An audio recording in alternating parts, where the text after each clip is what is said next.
ರೇ ಮೇಡಮ್, ಇನ್ನು 3 ದಿನ ಆಗಿಲ್ಲ, ನೆಟ್ಗೆ ಎಷ್ಟು ಮೆಟ್ಲಿದೆ ಪಾರ್ಲಿಮೆಂಟ್ಗೆ ಅಂತ ಗೊತ್ತಿಲ್ಲ. EVM ಅಂತ ನೀವು ಗೆದ್ದ ಚೆನ್ನಾಗಿತ್ತ? ಅರೆ ಏನಪ್ಪಾ ಇದು, ನಮ್ಮ ರಂಗಣ್ಣವ್ರು ವಾಯ್ಸ್ ಇದ್ದಂಗದೆ ಇಷ್ಟೊಂದು ಜನ ನಿಂತ್ಕೊಂಡು ನೋಡ್ತಾವ್ರೆ. ಯಾರಿಗೋ ಸರಿಯಾಗಿ ಬೆಂಡೆತ್ತಾ ಇರಬೇಕು ಏನು ಅಂತ ಹೊಸಿ ನಾವು ಹೋಗಿ ನೋಡಮ್ಮ. ಬನ್ನಿ ಬನ್ನಿ ಬನ್ನಿ. ರೇ ಮೇಡಮ್, ಇನ್ನು 3 ದಿನ ಆಗಿಲ್ಲ, ನೆಟ್ಗೆ ಎಷ್ಟು ಮೆಟ್ಲಿದೆ ಪಾರ್ಲಿಮೆಂಟ್ಗೆ ಅಂತ ಗೊತ್ತಿಲ್ಲ. EVM ಅಂತೆ ನೀವು ಗೆದ್ದ ಚೆನ್ನಾಗಿತ್ತ? ನಿಮ್ಮ ಅಪ್ಪ ಗೆದ್ದ ಚೆನ್ನಾಗಿತ್ತ? EVM ಅಂತೆ EVM. ಬನ್ರಿ, ಇಲ್ಲಿ ಕಾನ್ಸ್ಟಿಟ್ಯೂಷನ್ ಅಲ್ಲಿ ಎಷ್ಟು ಸೆಕ್ಷನ್ ಇದೆ ಕೇಳ್ಬಿಡ್ತೀನಿ ನಿಮ್ಮನ್ನ ಒಂದ್ಸರಿ. ಸುಮ್ಮನೆ ಇರೋದು ಕಲ್ತ್ಕೋಬೇಕು ಫಸ್ಟ್ ಟೈಮ್ನವ್ರುಗಳು. ರಾಷ್ಟ್ರೀಯ ನಾಯಕರ ಥರ ಪೋಸ್ಟ್ ಕೊಡಬೇಡಿ. ಬಂದಿಲ್ಲ ನನ್ನ ಹತ್ರ, ನಿಮ್ಮ ಅಪ್ಪ ಸಿಕ್ಲಿ ಹೇಳ್ತೀನಿ. ಕಲ್ತ್ಕೊಳಕ್ ಕೇಳ್ರಿ ಫಸ್ಟ್ ನಿಮ್ಮ ಮಗಳಿಗೆ ಅಂತ ಅಷ್ಟೇ. ಸ್ವಲ್ಪ ಟೈಮ್ ತಗೊಳ್ಳಿ, ಯಾವುದಕ್ಕೆ ಮಾತಾಡಬೇಕು ನಾವುಗಳು ಅನ್ನೋದು ತಿಳ್ಕೊಳ್ಳಿ. ಕಾಂಗ್ರೆಸ್ಗೆ ವಯಸ್ಸಾಗಿದೆ, ಮೆಚುರಿಟಿ ಬಂದಿಲ್ಲ. ನಾನೇನ್ ಮಾಡ್ಲಿ? ಸಿಕ್ಕಾಬಿಟ್ಟೆ ವಯಸ್ಸಾಗ್ಬಿಡ್ತು, ಮೆಚುರಿಟಿ ಇಲ್ಲ.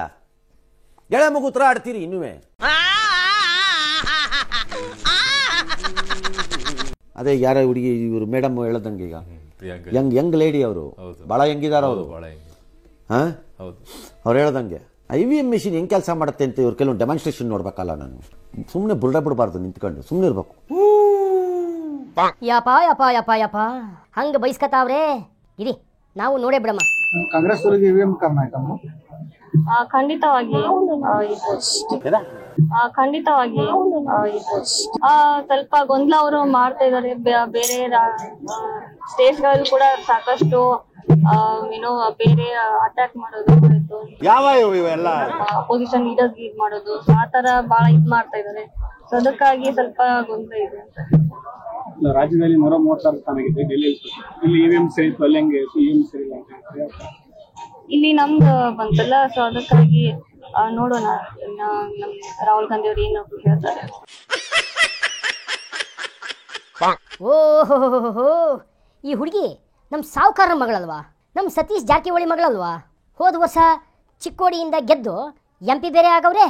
ಈ ಹುಡುಗಿಗೆ ಯಾಕೆ ಬೇಕು EVM ವಿಚಾರ? ರಂಗಣ್ಣ ಹೇಳಿದ್ದು ಸರಿಯಾಗಿ ಐತೆ. 1 ವರ್ಷದಾಗೆ ಏನು ಕಡಿದು ಕಟ್ಟೆ ಹಾಕದೆ ಅಂತ ಅದನ್ನ ಹೇಳಮ್ಮ ಫಸ್ಟು, ಆಮ್ಯಾಕೆ EVM PVM ಎಲ್ಲ. ಕಾಂಗ್ರೆಸ್ EVM ಕಾರಣ ಆಯ್ತಮ್ಮ. ಖಂಡಿತವಾಗಿ ಎಲ್ಲರೂ 10 ಸೆಕೆಂಡ್ ಮೌನಾಚರಣೆ ಮಾಡೋಣ. ಅರೆ ಇನ್ನೊಂದು ಕಡೆಯಿಂದ ಅದೇನೋ EVM ಅಂತ ಸದ್ದು ಬತ್ತಾಯ್ತಲ್ಲಪ್ಪ, ಅದನ್ನು ಕೇಳಿಸ್ಕೊಳ್ಳಮ್ಮ ಬರ್ರಿ. ಓಹೋ, ನಮ್ಮ ಕನ್ನಡ ಮತ್ತು ಸಂಸ್ಕೃತಿ ಇಲಾಖೆ ಸಚಿವರು, ಅದೇ ನಮ್ಮ ಸುಭಾಷಯ್ಯಗಳು ತಂಗಡಿಗೆ ಹೋದ ವಾರ ಇನ್ನೂ ನೋಡಿದಿರಿ. ಪಾಪ ಕನ್ನಡ ಬರೆಯಕ್ಕೆ ಎಷ್ಟು ಕಷ್ಟಪಡ್ತಿದ್ರು ಅಂತ. ಇವಾಗ ಅದೇನೋ ಮಾತಾಡ್ತಾವ್ರೆ, ಅದನ್ನು ಕೇಳ್ಬಿಡೋಣ ಬರ್ರಿ. EVM ನಿಂದ ಮಾತ್ರ ಗೆಲ್ತಾ ಇದ್ದಾರೆ. ಅದಕ್ಕೆ ಈಗಾಗಲೇ ಮಹಾರಾಷ್ಟ್ರದ ಚುನಾವಣೆ ಎಷ್ಟು 35ರಿಂದ 38 ಲಕ್ಷ ವೋಟರ್ಸ್ ಹೆಚ್ಚಾಗಿದ್ದಾರೆ ಅಂತ ಈಗಾಗಲೇ ಆಪಾದನೆಯನ್ನು ಮಾಡಿದ್ದಾರೆ. ಅದ್ರ ಬಗ್ಗೆ ಯಾಕೆ ಚರ್ಚೆ ಆಗ್ತಾ ಇಲ್ಲ? ನನಗೂ ಇನ್ನೂ ಸಂಶಯ ಇದೆ EVM ಬಗ್ಗೆ. ನಾನು ಈಗಲ್ಲ, ಕರ್ನಾಟಕ ರಾಜ್ಯ ಗೆತ್ತು ಅಂತಂದ್ರು. ಕರ್ನಾಟಕ ರಾಜ್ಯ ಅವರಿಗೆ ಅನುಮಾನ ಬರಬಾರ್ದಂತ ಅಲ್ಲೆಲ್ಲೆಲ್ಲೆಲ್ಲೇ ಗೆಲ್ಲಿಸುವಂತ ಕೆಲಸವನ್ನು ಮಾಡ್ತಾ ಇದ್ದಾರೆ. ಎಲ್ಲದ ಅವ್ರ ಕೈಗಿದೆ. ಅದು ಇನ್ನು EVM ಮ್ಯಾಗ ನನಗೆ ಈಗಲೂ ಅನುಮಾನ ಇದೆ. ನಾನು ಕಣ್ಣೆದ್ರಿಗೆ ಶೂಟ್ ಮಾಡಿ ಸಾಯಿಸ್ಬಿಡ್ತೀನಿ. ಇರಿಟೇಷನ್ ಕಣ್ರಿ. 100% ಇವ್ರಿಗೆ ಎಲ್ಲೋ ಏನೋ ಆದಂಗದೆ. ಈ ಬಗ್ಗೆ ಸರಿಯಾಗಿ ಗೊತ್ತೇ ಇಲ್ದವರು ಇನ್ನ EVM ಟೆಕ್ನಾಲಜಿನ ಅರ್ಧ ಕುಡ್ದೋರಂಗೆ ಮಾತಾಡ್ತಾವ್ರಲ್ಲಪ್ಪ. ಚುನಾವಣಾ ಆಯೋಗದವರು ಚಾಲೆಂಜ್ ಹಾಕವ್ರೆ, ಯಾವನಿಗನ ತಾಕತ್ತಿದ್ರೆ ಬಂದು EVM ಹ್ಯಾಕ್ ಮಾಡ್ರಿ ನೋಡವ ಅಂತ.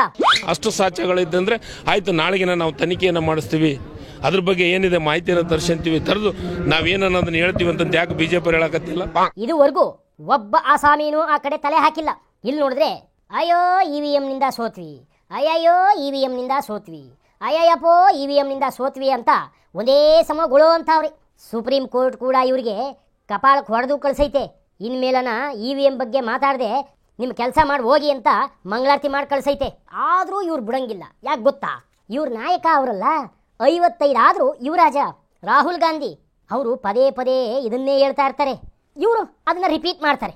ಅದೇನೋ ಹೇಳ್ತಾರಲ್ಲ, ಹಿರಿಯಕ್ಕನ ಚಾಳಿ ಮನೆ ಮಂದಿಗೆಲ್ಲ ಅಂತ. ಇವ್ರಂಗೆ ಹೇಳ್ತಾ ಹೋದ್ರೆ ಸೋಲ್ತಾನೇ ಇರ್ತಾರೆ, ಅವ್ರು ಗೆಲ್ತಾನೇ ಇರ್ತಾರೆ. ನಾವು ಇವ್ರನ್ನ ನೋಡಿಕೊಂಡು ಮಜಾ ತಗತಾನೇ ಇರ್ತೀವಿ. ಏಯ್ ಬರ್ರಲ್ಲ, ಅಲ್ಲಿ ಯಾರೋ ಇನ್ನೊಂದೇನೋ ಮಾತಾಡ್ತಾವ್ರಂತೆ, ನಾವು ಇನ್ನೊಂದೇನೋ ಹೋಗಿ ಕೇಳಿಸ್ಕೊಂಬರೋಣ ಬರ್ರಲ್ಲ. ಬರ್ರು. ರೈಟ್